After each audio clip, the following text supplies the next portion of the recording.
IVM.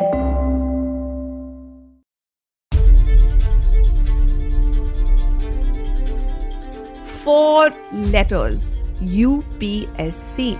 Union Public Services Commission.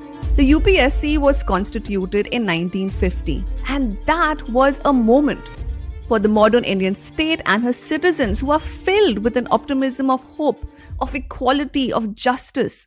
All those ideals of nearly 3 years of carving out our constitution, and finally, we get to live those ideals.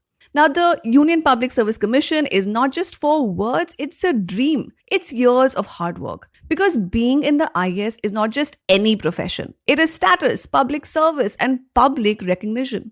Except to get there, you have to clear exams. Now, for the uninitiated, there was traditionally a written exam followed by an interview of the candidate. In 1950, when UPSC held the first exam, Achyutanand Das, a scheduled caste candidate, topped the written exam with a score of 613 out of a maximum 1050. Whoa! And the general candidate, N. Krishnan, stood second with 602 marks. But interview mein kya hua?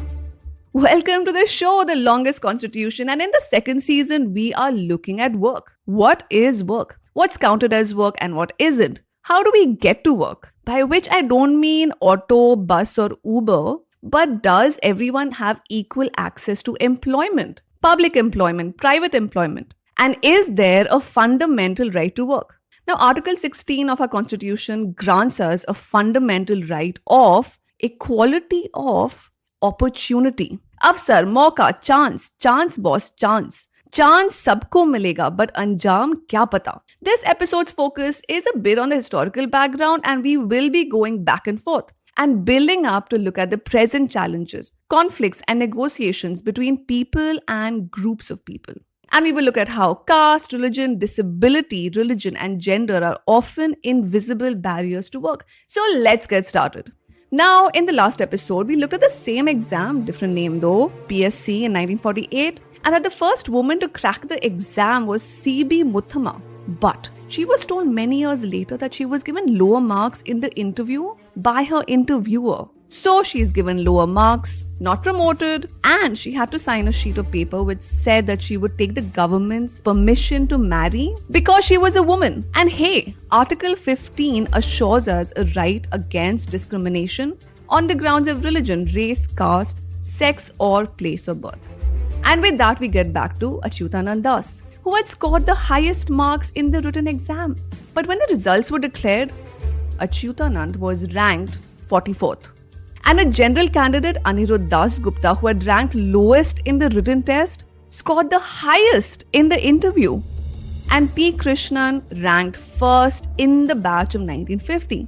So how does discrimination work? When should the state see our abilities and disabilities, and when should it not? And when it comes to public employment, that's employment provided by the state has the power and, more importantly, the duty to truly undo the historical obstructions of access. Historical but often invisible but experienced by those who are denied. So let's look at another story. So the first scheduled tribe candidate to qualify for the UPSC, Nampui Jamchonga from Assam in 1954. And like Achyutanand, he scored the highest marks in written exams. But he was awarded the lowest marks at the interview. What's happening at these interviews? I think that's when the blindness of the Constitution and law and our social identity's visibility becomes a little obvious. And we are playing around with these concepts. Is the law blind? Is the Constitution blind? And this is a long, slow journey. So hold on tight. And let's go back a little further. The year is 1917. A young man returns to India with a degree from Columbia University, one of the best. He has a job as the military secretary to the Maharaja of Baroda. But he doesn't have a place to stay. Lodges, inns, hotels, motels. Have a look at his name and show him the door. The only place where he can stay the night is a Parsi inn where he lies. So he lies that he's a Parsi, except that when it's discovered that he's not a Parsi, in the middle of the night, he's yelled at, screamed at, his papers and clothes flung out. Qualifications don't matter. Competence doesn't matter. Intelligence doesn't matter. Efficiency doesn't matter. Caste matters. That man was B.R. Ambedkar. So Gandhi was thrown off a train because he was Indian. Ambedkar was thrown out of a hotel because he belonged to the so-called lower caste. These competent men who had studied, had degrees, were still considered less because of their race, their caste. And that's what structures of hierarchy do. They keep people out. And just a small note. While these men at least studied and worked, women weren't even allowed to practice at the bar because they were barred. Barred from practicing law because a woman was not considered a person. Crazy. So Cornelia Sorabji, the first Indian woman to study law at Oxford University, discovered that she couldn't practice law because there was a law which prohibited women from practicing law, which was amended only in 1923. Anyway, the powerful save the best for themselves. And ta-da comes our constitution, assuring us of equality and prohibiting discrimination and overcoming historical injustices by granting reservations to 3 groups of people: scheduled castes, scheduled tribes, and other backward classes. Plus, the equality of opportunity. Lovely, isn't it? And yet, there is a tiny caveat. Article 335 of our constitution says that the claims of the scheduled castes and tribes in employment and education have to be considered alongside, and hear this out, have to be considered alongside efficiency in administration. Efficiency?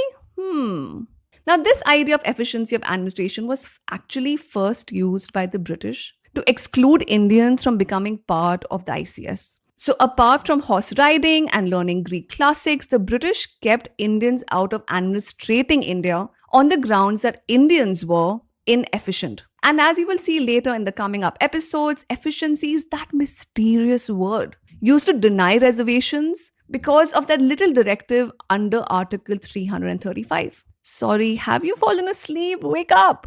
Champakam Duraijan was a middle-aged woman who studied science in school in 1934 and post-independence in 1950 wanted to resume her studies in medicine. Except that in the state of Madras, she discovered that as a Brahmin, that's a general candidate, it would be really difficult to secure admission in a medical college. So she didn't really apply to the medical college, but she felt as a citizen of this new independent state, her right to equality was being denied because of reservations. And that's the conflict and tension between Article 14, 15 and 16. Champakam filed a case in the Madras court challenging the reservations in the medical college and raised the question of the right of equality of the individual. In Champakam Duraijan versus State of Madras 1950, the court struck down the reservations because it violated the constitution. What the hey? Was that the end of reservations and our constitution's commitment to social justice? No, but this is just a scratch on the surface, and we'll find out what happened next in the next episode.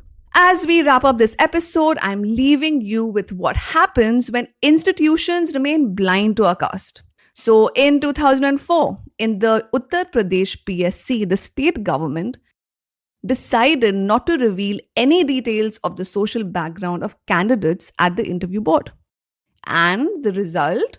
The result was that Himanshu Gautam, a scheduled caste candidate, topped the exam with a staggering aggregate of 80%. Wow!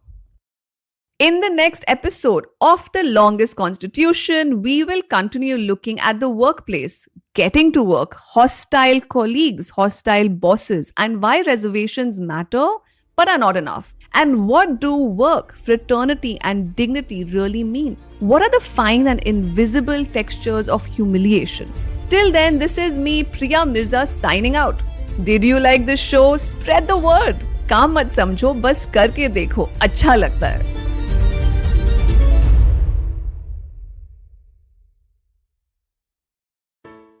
Hey everybody, it's been another great week on the IVM Podcast Network. On Paisa Vaisa, Anupam Gupta is joined by Gopal Agrawal, Senior Fund Manager, HDFC AMC Limited. They talk about the latest new fund offer, the HDFC Multi-Cap Fund. On Probation Se Promotion Tak, host Abhinav talks about leadership and how it can be nurtured. On Fin Talks at Bob World, Akhil is in conversation with Mukesh Kaldra. Mukesh is the founder and CEO of ET Money, and they discuss how Indians invest. Join the Simplified Trio as they break down complex causes, effects, politics, and cricketing mishaps caused by the intense air pollution in Delhi. Yeah, you heard that right, cricketing mishaps. And on Edges and Sledges, Ashwin and DJ talk about the first test match between India and New Zealand and the 2022 IPL retentions. Do follow us on social media. We're IVM Podcast on Twitter, Facebook, Instagram, and LinkedIn. And remember, if you're enjoying this show or any of our other shows for that matter, please do tell a friend. And finally, do remember that many of our shows are available on YouTube. You can check that out by going to our website, ivmpodcast.com/YouTube, where we have a list of all of our various YouTube channels. Finally, we'd like to thank the sponsors on the network this week: Cred, Bank of Baroda, HDFC Mutual Fund, CoinSwitch, Kuber, Intel, and Oxfam India. Thank you so much for making this possible. Do you wonder why China does the things that it does? Or want to know how we could improve online privacy? Or perhaps you're thinking about how we can kickstart India's economy? If you'd like to search for the answers to such questions, check out All Things Policy, a daily public policy podcast that covers everything from employment figures to aircraft carriers. Tune in from Monday to Friday for new episodes and fresh takes.